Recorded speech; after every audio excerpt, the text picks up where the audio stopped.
Whatever the Upanishads, the Bhagavad Gita, the Brahma Sutras are conveying, the same thing is conveyed in Srimad Bhagavatam. But the author Vyasadeva has handled it with such a beautiful and amazing mastery. He has taken up devotion, but blended it, intertwined it with Shastric elements. Everywhere is the Paramatma presented. And whenever he says Ishvara, he will immediately say Atma. Atma refers to the inmost self. Ishvara refers to the all-pervading God. All the religions speak only about God. Which God? An invisible and distant God. And they are addressing their prayers to that God. They go on addressing the prayers.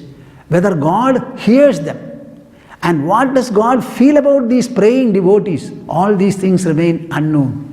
That is the indefiniteness in the whole affair. In India, how many lakhs of devotees are there? And how many temples are there? And there are number of temple goers. And they have been visiting the temple for so many decades.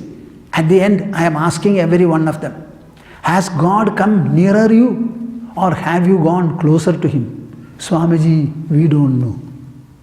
When we went first, we go in the same manner now also. Can there be an action consistently done which does not produce an outcome or a result? Can we be so indifferent? Is God at such a distance? All religions will agree that God is omnipresent, present everywhere, everywhere, everywhere. If He is present everywhere, should He not be present in my heart, in my very body? Why don't I touch and feel Him here itself? Why this feeling is not occurring to the devotees? Certainly there is an all-fold blindness, an all-fold delusion. Somehow or other, it has to be removed. It is good to be a devotee. It is very nice to love God. It is certainly useful and relevant to rest and rely upon Him.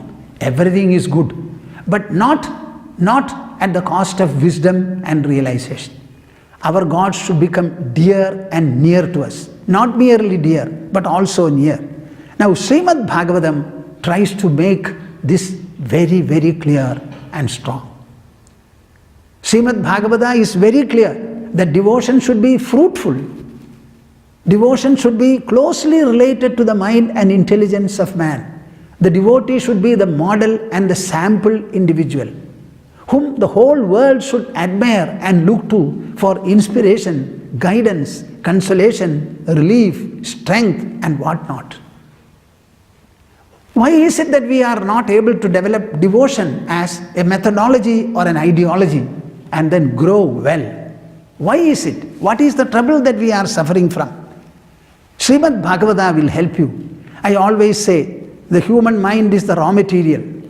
Try to feed it into Srimad Bhagavata, the factory. It has got 12 workshops. You start feeding it to the first workshop, the first skandha. Let it undergo gradually all the processes. By the time it comes out of the 12th skandha, like Parikshit's mind, your raw material mind also would have become divine, resplendent and splendorous. So much is the magical effect of Srimad Bhagavatam.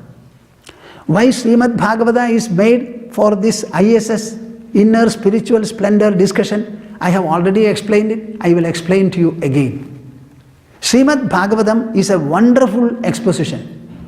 It has got a great fame and recognition. What is that? Swadu swadu pade pade, swadu swadu dine dine.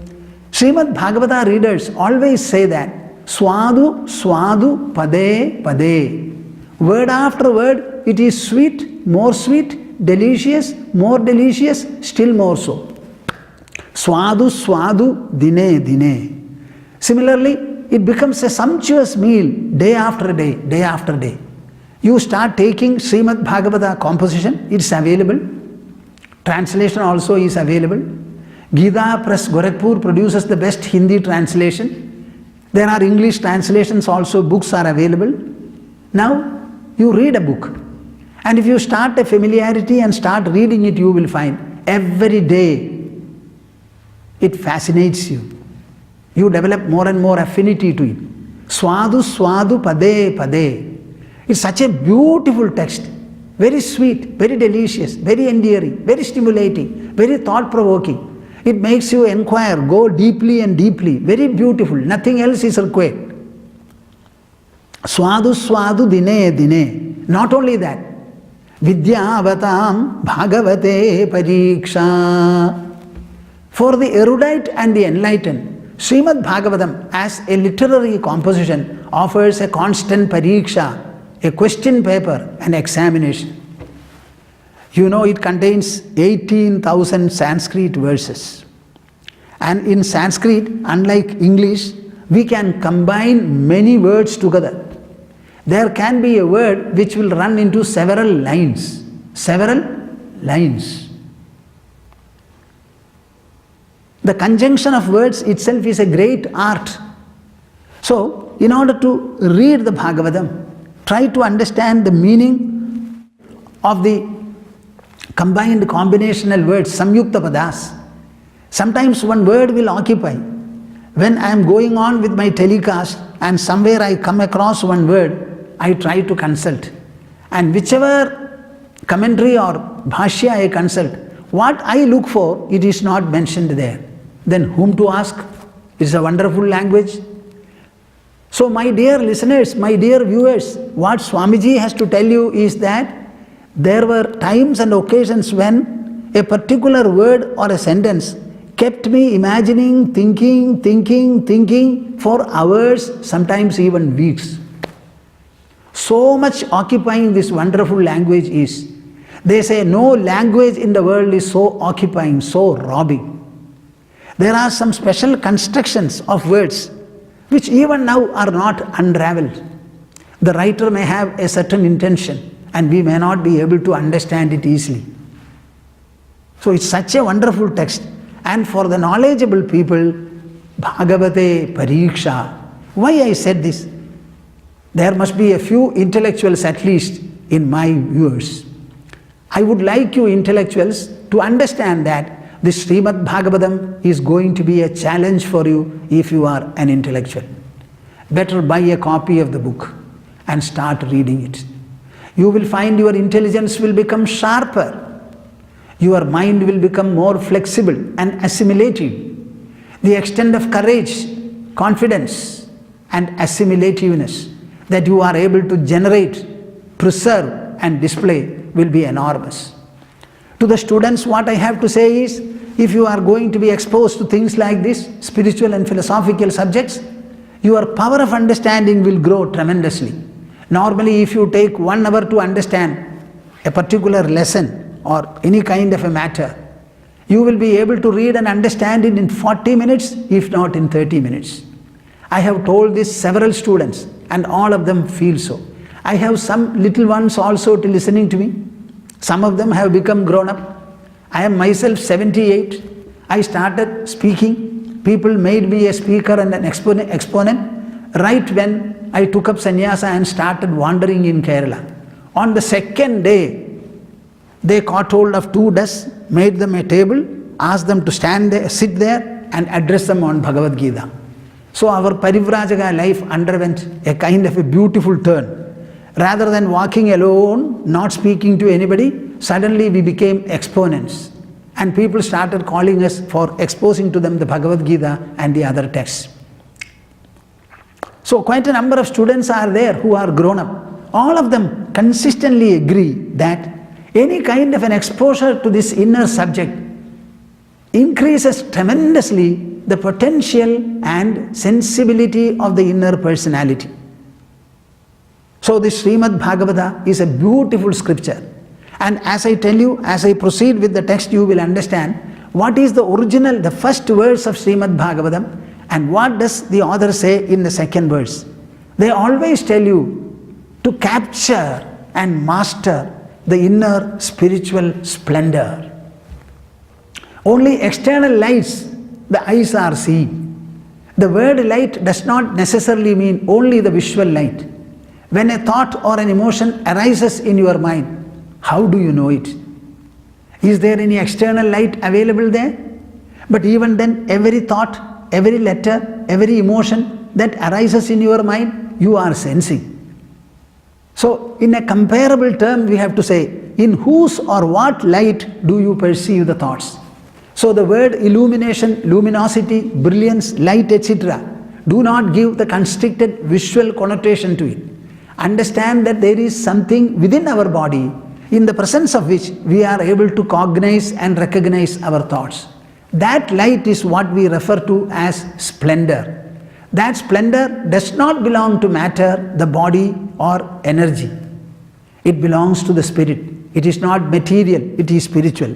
And Srimad Bhagavata exposes it best. Now, by this presentation, why is it that inner spiritual splendor, why did Swamiji you take up this subject? I did not take it up myself. Actually, I was asked to speak on it. In Asianet, a very premier Malayalam channel, already there was a Srimad Bhagavatam narration going on, and 200 or more episodes were already over. That was the time the director came to me and said, Swamiji, my viewers are repeatedly asking me that they are not satisfied with the story narration from Srimad Bhagavatam. They want to hear about the deeper truths, values, and messages of Srimad Bhagavatam. They want to hear Vyasadeva in original. Srimad Bhagavata is a great text, a profound text, a wonderful spiritual philosophical composition, and it is certainly speaking a lot about the inner personality of man. So we would like to hear in depth. Therefore, what do you want me to do? I asked, Swamiji, will you start speaking on the 11th skandha of Srimad Bhagavatam?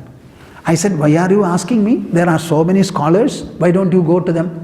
No, I would like you to speak. Is it on Ekadasha skandham, the 11th skandha, the Mukti-skandham? Yes. Well, perhaps a person like me is the best for speaking on it. So I shall speak. That is how I took it up.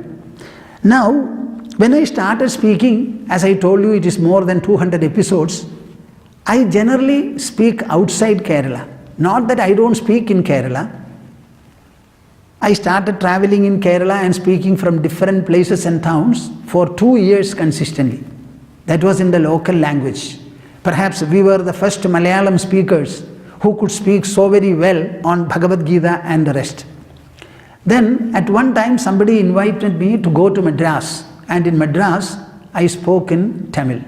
From there I went over to Jamshedpur, the premier steel city of India. First I gave a Malayalam talk in a residence. Coming to know that I had gone there, the other people of Jamshedpur wanted me to talk to them in English. So I spoke. After getting a public hall, I started speaking for the first time in English. Not for the first time. Then thereafter, people from different states, because of my English talk, started taking me from place to place. I had no occasion to speak in Kerala at all thereafter. So, during the past so many years, how many years shall I say? Nearly 50 years, I have been outside Kerala conducting Jnana Yajnas and programs. Maybe 600, 700 or more Jnana Yajnas I would have held within India as well as outside. So when they heard that Mukti-skandham is being telecast in Malayalam, they said, Swamiji, what about us?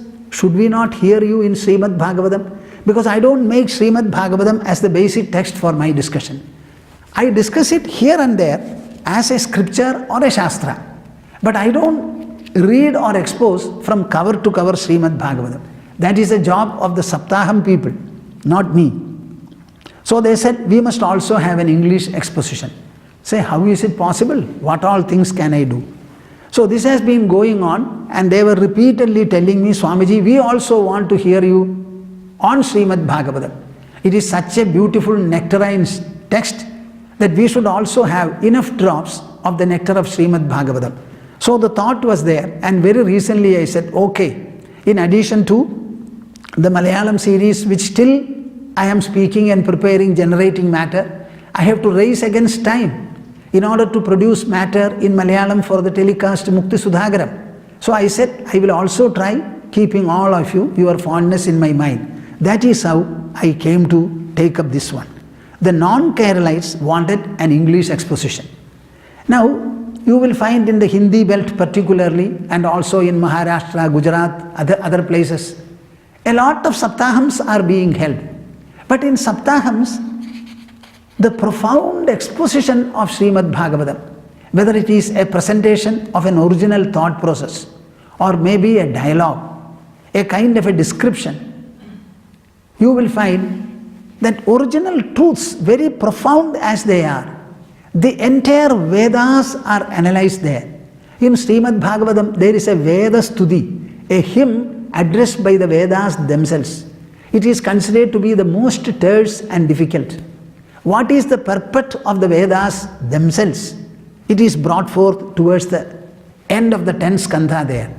So all the things are mentioned. So Srimad Bhagavatam, you will find, it's a beautiful compendium. That is how this English exposition came.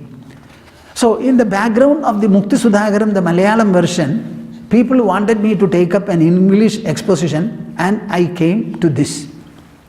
Now, what is my purpose in exposing this, like Mukti-skandham, the inner spiritual splendor?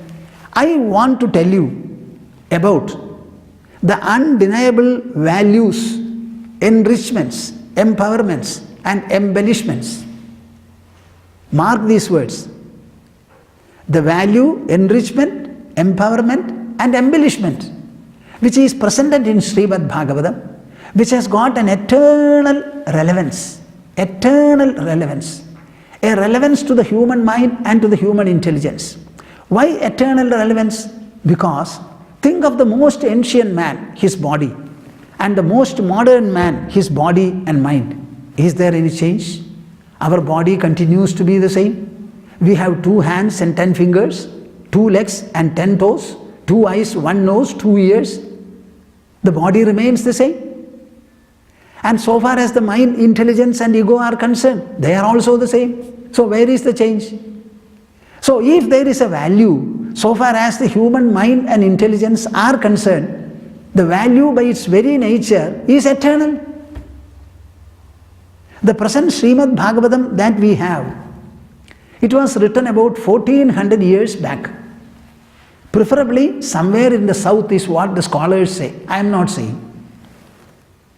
1400 years ago it was written. The original Srimad Bhagavatam thought, as I said, it was there right in the beginning, right from the Vedic Upanishadic times. The present version that we have may have been written 1400 years back. And ever since then, people read them, heard them, understood them, found how much intimately related the contents and the message are to their mind and intelligence. So they imbibed it, pursued it, actualized it, realized it, and then they started exposing and disseminating it, generation after generation. That is how even after 1400 years, the same text is here. Now the Srimad Bhagavata lovers are more in number, more in number. I talk in Kerala, sometimes people invite me into the remote villages. After talking to the villages, I asked for a feedback the other day. The sponsors are saying, Swamiji, even the leftist thinkers have now started finding a lot of value and relevance in Srimad Bhagavatam. They want to get copies and they want to read themselves.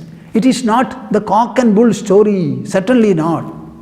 It is actually the facts and compulsions, the facts and the ideals, the facts and the persuasions which every human mind and heart should imbibe.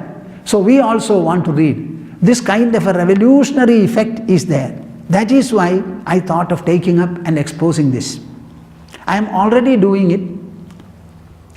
So the inner spiritual splendor is perhaps best discussed and revealed in Srimad Bhagavatam.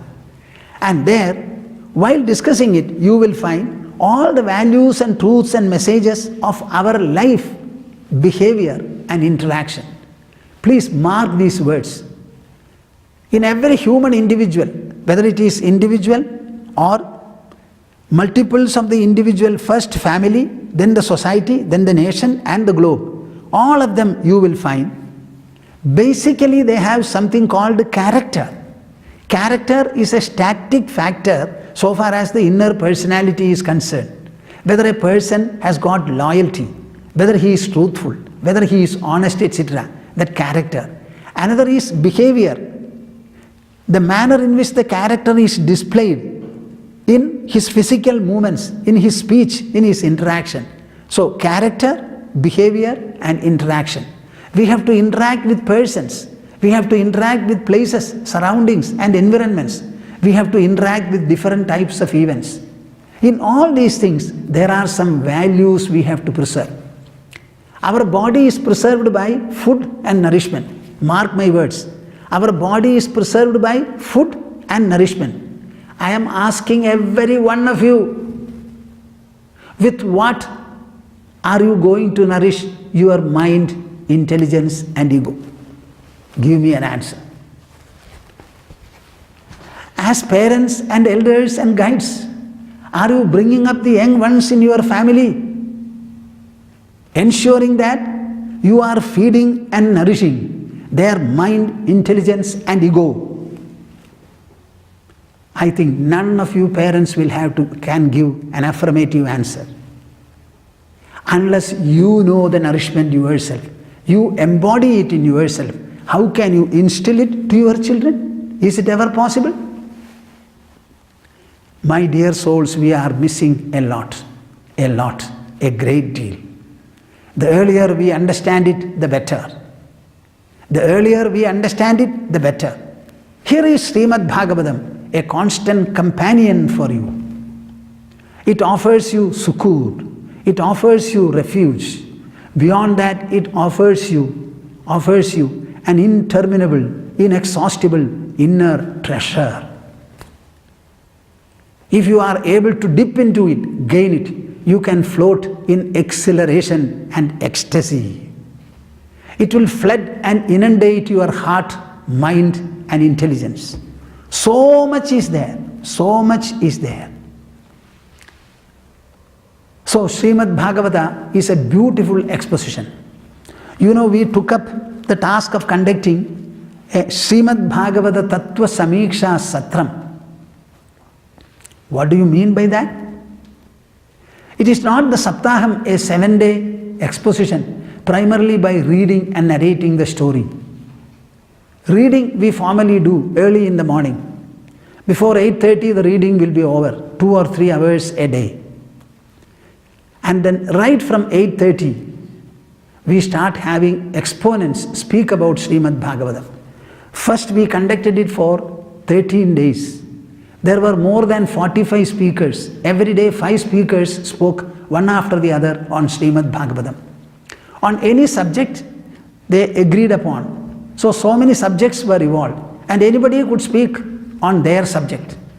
The reading was done early. The discussion may not be related to every day's reading. The reading goes on as a ritual, you can say, but the exposition. Our idea was the truths, values, principles and messages of Srimad Bhagavatam should be brought forth. So I myself addressed a letter to the speakers saying that we don't want it to be an ordinary satram, as satram was already going on there. So I wanted this satram to be different, a Tattva Samiksha satram.